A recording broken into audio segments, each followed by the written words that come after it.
नमस्कार दोस्तों, स्वागत है आपका अपने चैनल एग्जामिट्यूट में। दोस्तों, पॉलिटी स्पेशल क्लास 7 में हम आपके लिए कुछ इंपॉर्टेंट क्वेश्चन लेकर आए हैं जो सभी एग्जाम के लिए मोस्ट इंपॉर्टेंट है। दोस्तों, अगर आपको हमारी वीडियो पसंद आ रही है तो लाइक कीजिए, शेयर कीजिए और चैनल को सब्सक्राइब करना न भूलें। चलते हैं क्वेश्चन की तरफ।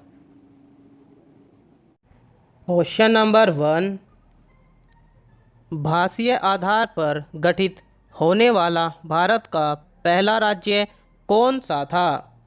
आपके पास ऑप्शन है इस प्रकार। Option A Andhra Pradesh, option B Madhya Pradesh, option C Bihar या ऑप्शन डी त्रिपुरा।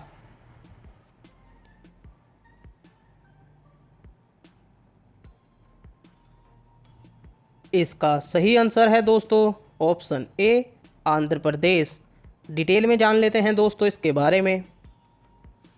भाषा के आधार पर राज्यों का पुनर्गठित उचित है या नहीं, इसकी जांच के लिए संविधान सभा के अध्यक्ष राजेंद्र प्रसाद ने इलाहाबाद उच्च न्यायालय के अवकाश प्राप्त न्यायाधीश के धर की अध्यक्षता में एक 4 सदस्यीय आयोग की नियुक्ति की। इस आयोग ने भाषा के आधार पर राज्यों का पुनर्गठित का विरोध किया और प्रशासनिक सुविधा के आधार पर राज्यों के पुनर्गठन का समर्थन किया।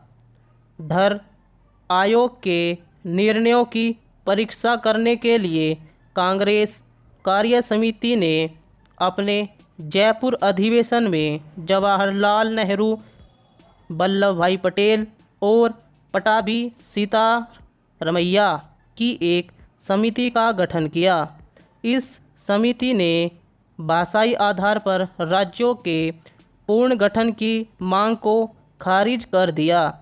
नेहरू, पटेल व सीतारमैया जेवीपी समिति की रिपोर्ट के बाद मद्रास राज्य के तेलुगु भाषियों ने पोटी श्री रामुलु के नेतृत्व में आंदोलन प्रारंभ हुआ।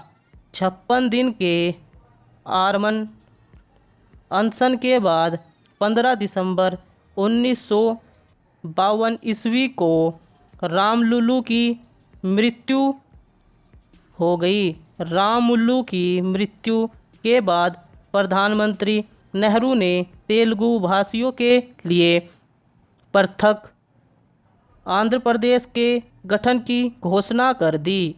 1 अक्टूबर 1953 ईस्वी को आंध्र प्रदेश राज्य का गठन हो गया।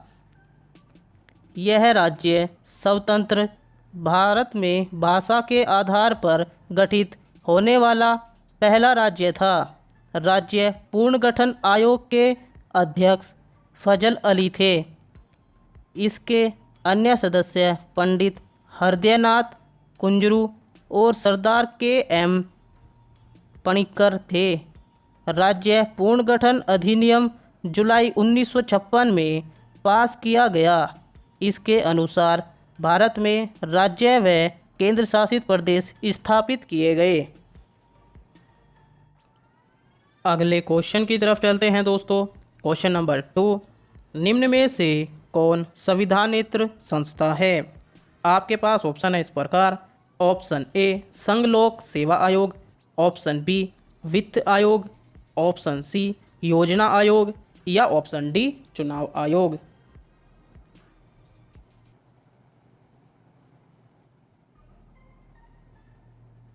इसका सही आंसर है दोस्तों ऑप्शन सी योजना आयोग।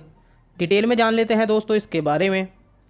संविधान के अनुच्छेद 315 में संघ लोक सेवा आयोग के बारे में जानकारी दी गई है। अनुच्छेद 280 में वित्त आयोग के बारे में बताया गया है। अनुच्छेद 324 में चुनाव आयोग के बारे में बताया है। लेकिन संविधान में कहीं भी योजना आयोग के बारे में नहीं बताया गया है। अतः यह एक संविधानेतर संस्था है। अगले क्वेश्चन की तरफ चलते हैं दोस्तों।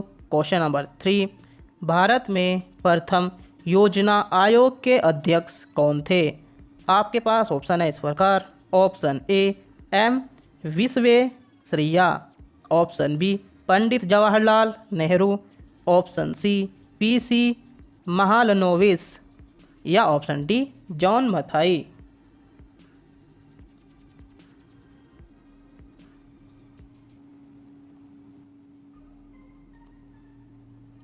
इसका सही आंसर है दोस्तों ऑप्शन बी पंडित जवाहरलाल नेहरू।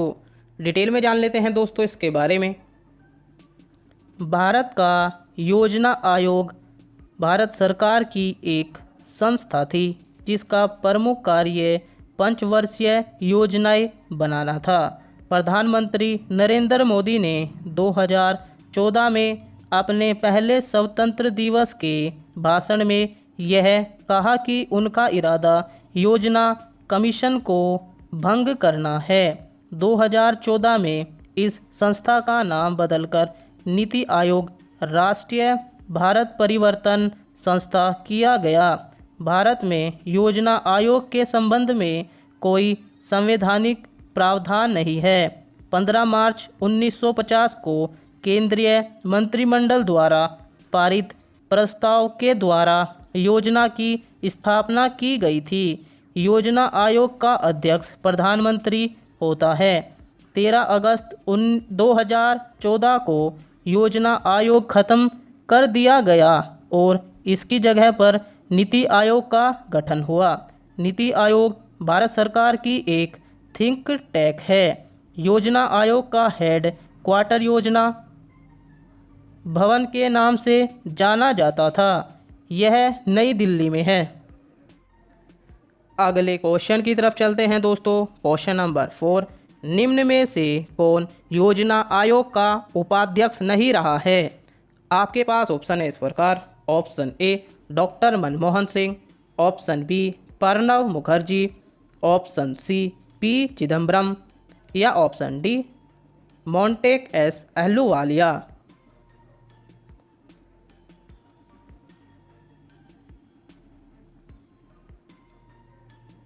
इसका सही आंसर है दोस्तों ऑप्शन सी पी चिदम्बरम।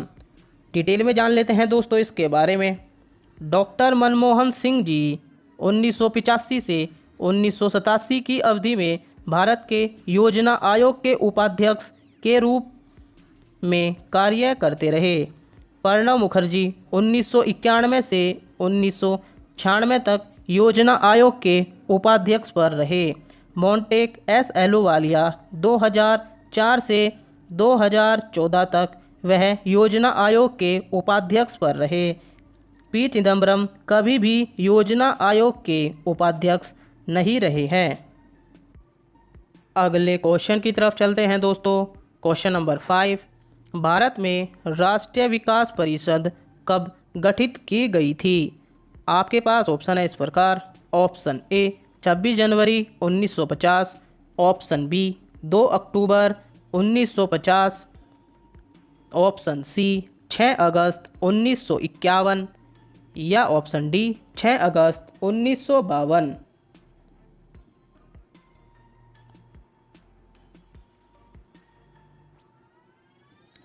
इसका सही आंसर है दोस्तों ऑप्शन डी 6 अगस्त 1952। डिटेल में जान लेते हैं दोस्तों इसके बारे में। योजना के निर्माण में राज्यों की भागीदारी होनी चाहिए। इस विचार को स्वीकार करते हुए सरकार के एक प्रस्ताव द्वारा 6 अगस्त 1952 ईस्वी को राष्ट्रीय विकास परिषद का गठन हुआ था। राष्ट्रीय विकास परिषद एनडीसी एक कार्यकारी निकाय है। यह ना ही संवैधानिक है और ना ही एक संविधानिक निकाय है। यह देश की पंचवर्षीय योजनाओं का अनुमोदन करती है। प्रधानमंत्री परिषद का अध्यक्ष होता है। भारतीय संघ के सभी राज्यों के मुख्यमंत्री एवं योजना आयोग के सभी सदस्य इसके पदेन सदस्य होते हैं। अगले क्वेश्चन की तरफ चलते हैं दोस्तों। क्वेश्चन नंबर 6, राष्ट्रीय विकास परिषद की अध्यक्षता कौन करता है? आपके पास ऑप्शन है इस प्रकार। ऑप्शन ए योजना आयोग का उपाध्यक्ष, ऑप्शन बी प्रधानमंत्री, ऑप्शन सी वित्त मंत्री या ऑप्शन डी उपराष्ट्रपति।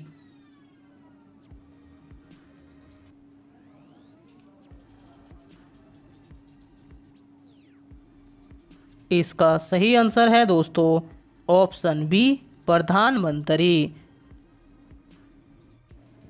अगले क्वेश्चन की तरफ चलते हैं दोस्तों। क्वेश्चन नंबर 7, भारत में लोकपाल एवं लोकायुक्त की स्थापना का सुझाव दिया था। आपके पास ऑप्शन है इस प्रकार। ऑप्शन ए सरकारिया आयोग ने, ऑप्शन बी प्रशासनिक सुधार आयोग ने, ऑप्शन सी विधि आयोग ने, ऑप्शन डी ठक्कर आयोग ने।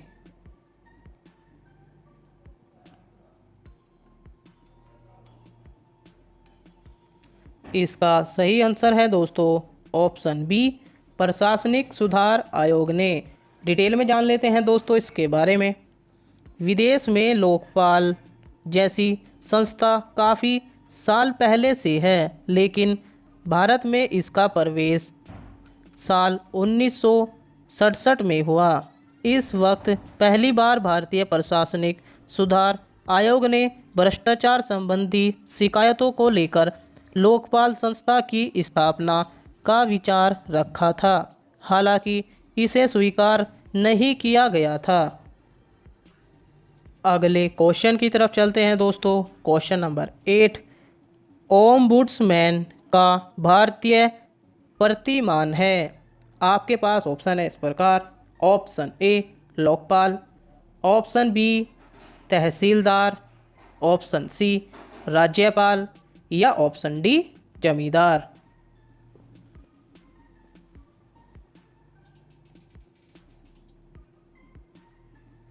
इसका सही आंसर है दोस्तों option A Lokpal.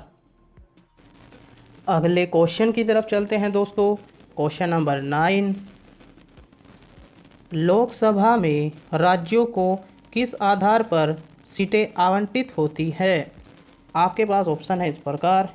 Option A जनसंख्या, ऑप्शन बी क्षेत्रफल, ऑप्शन सी गरीबी या ऑप्शन डी भाषा।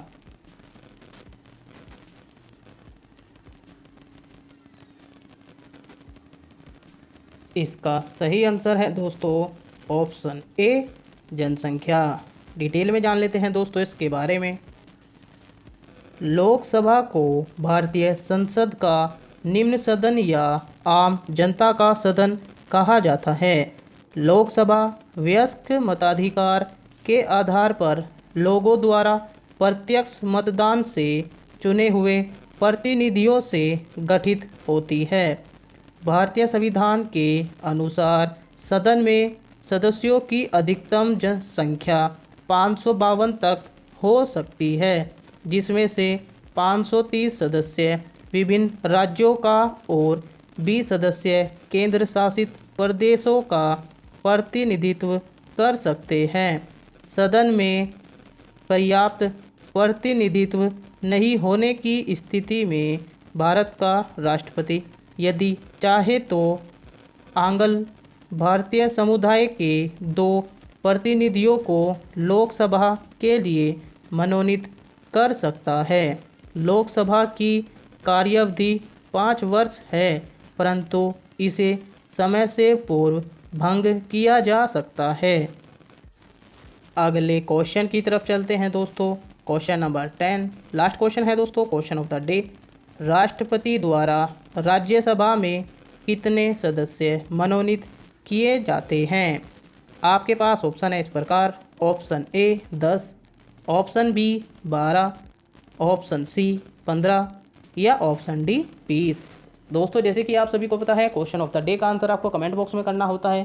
साथ ही आपने 10 में से कितने आंसर सही किए हैं ये भी आपको कमेंट बॉक्स में करना है। दोस्तों अगर आपको हमारी वीडियो पसंद आ रही है तो लाइक कीजिए, शेयर कीजिए और चैनल को सब्सक्राइब करना न भूलें। बने रहिए हमारे चैनल के साथ। जय हिंद, जय भारत, धन्यवाद।